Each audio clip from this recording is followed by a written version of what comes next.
Dan, you know, these days when people talk about leadership, and in particular business leadership, their expectations have changed a lot in recent years and dramatically, whether it's employees or customers or even the public. They want CEOs to do more than just make money for their companies. For sure. They want them to do good. What does that mean to you? Well, I think it starts with legacy, and we're fortunate. We're nearly 140 years old. In 2019, we will be.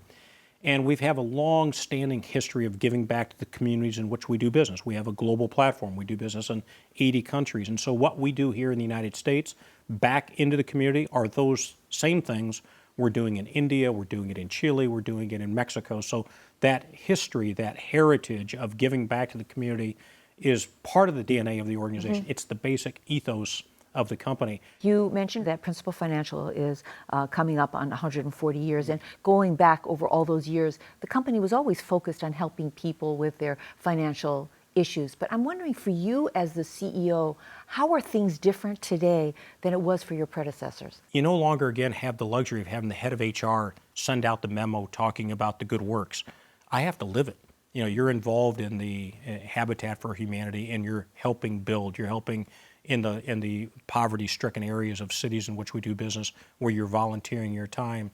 We provide to our employees 8 hours every year of voluntary time off, whatever they find it's interesting to them.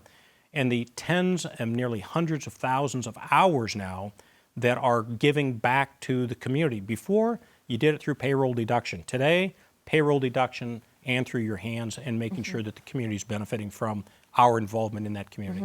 You know, we see a lot of CEOs, or at least many CEOs, who speak up very vocally on a lot of social problems. How much pressure do you feel to address social issues? I think it has to be taken seriously, because there's some really serious issues. And we talk about it in the boardroom, that these are matters that Principal needs to engage. We have committed ourselves to diversity and inclusion, not because it became popular in the last 10 years, but because it's been part of the organization for the last 50 plus years. Including people to be part of diversity is just a standard practice. We have great diversity among our board members, great diversity among our senior management, and we also enjoy that same diversity among our employees. Why? Because that's what our customers look like. Our board, our senior management should look like our customer base. Do you feel a lot of pressure that Principal's success and its ability to hire talented people depends a lot on how the company addresses social problems? Millennials increasingly higher percentage of sort of job satisfaction from the environmental issues. What are our corporate governances? How do we treat our employees? Are we doing good for the communities in which we're doing? Increasingly, they're going to be the largest percentage of our workforce. And so if we're not conscious of that, paying attention and taking concrete steps to embrace that, then we'll find ourselves in a very difficult position to recruit the right talent for the organization. So I want to ask you a question, and you fill in the blank. I am making the world better because?